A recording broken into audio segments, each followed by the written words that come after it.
He laughed when I signed the papers, until one clause destroyed everything he took. The room didn't feel like a courtroom this time. It felt smaller, private, controlled. A conference room dressed up to look official, glass walls, neutral tones, a long, polished table that reflected every movement like a mirror you couldn't avoid. And yet, the tension was heavier than any courtroom I had ever stepped into. Because this wasn't about proving something. This was about revealing something. And only one of us knew that. He sat across from me again, relaxed, comfortable, even amused. My ex-husband, no longer tied to me by law, but still convinced he had won everything that mattered.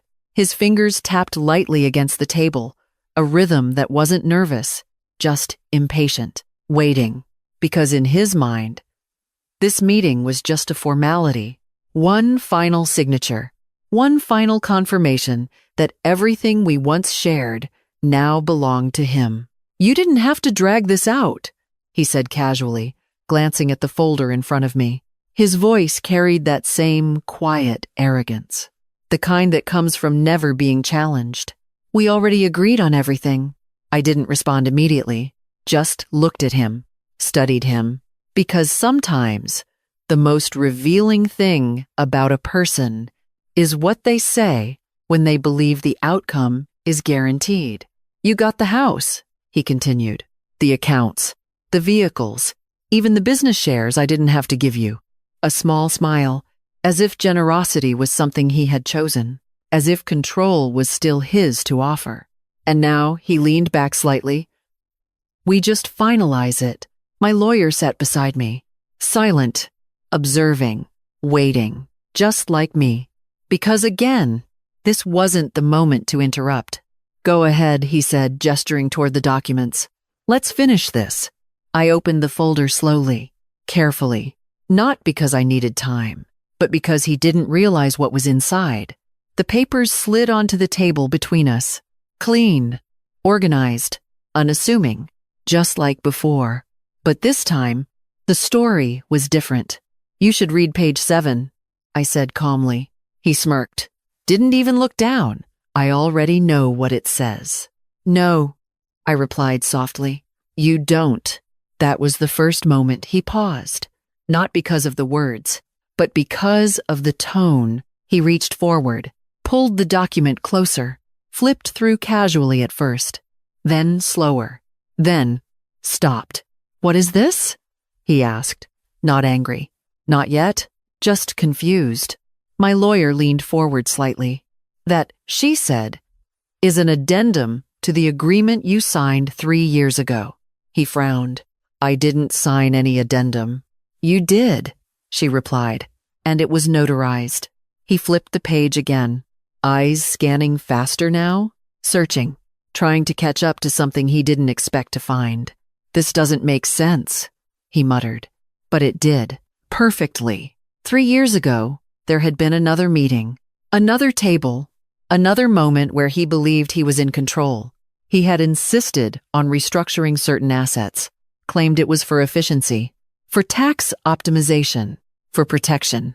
And I had agreed, without hesitation, without resistance, without argument, because I had already read everything.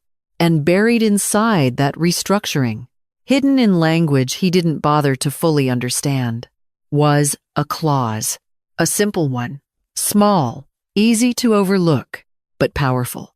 Any asset transferred under that structure would revert to its original holder if the partnership dissolved under specific conditions, conditions he had triggered himself. Back in the present, his expression changed. Slowly, then all at once. "That's not valid," he said quickly. "Too quickly." "It is," my lawyer replied. "We have the original documentation, signatures, witness records, full compliance." He looked at me, really looked this time, not past me, not through me, at me. "You knew?" he asked. I held his gaze. "Yes." "When?" he pressed. "Before you signed it." Silence. Not the quiet from before. This one was different, heavier, unavoidable. "You let me do it," he said. I tilted my head slightly. You insisted. That distinction mattered.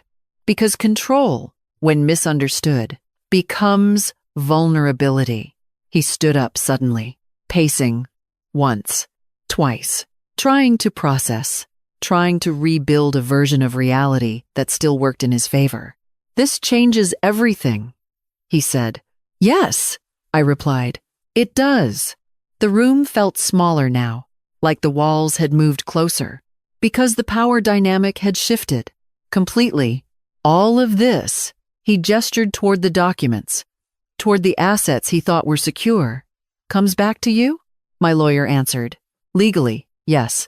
He let out a short, disbelieving laugh, not because it was funny, because it was the only reaction left. You planned this, he said. I shook my head slowly. No. A pause. I prepared. That was the difference.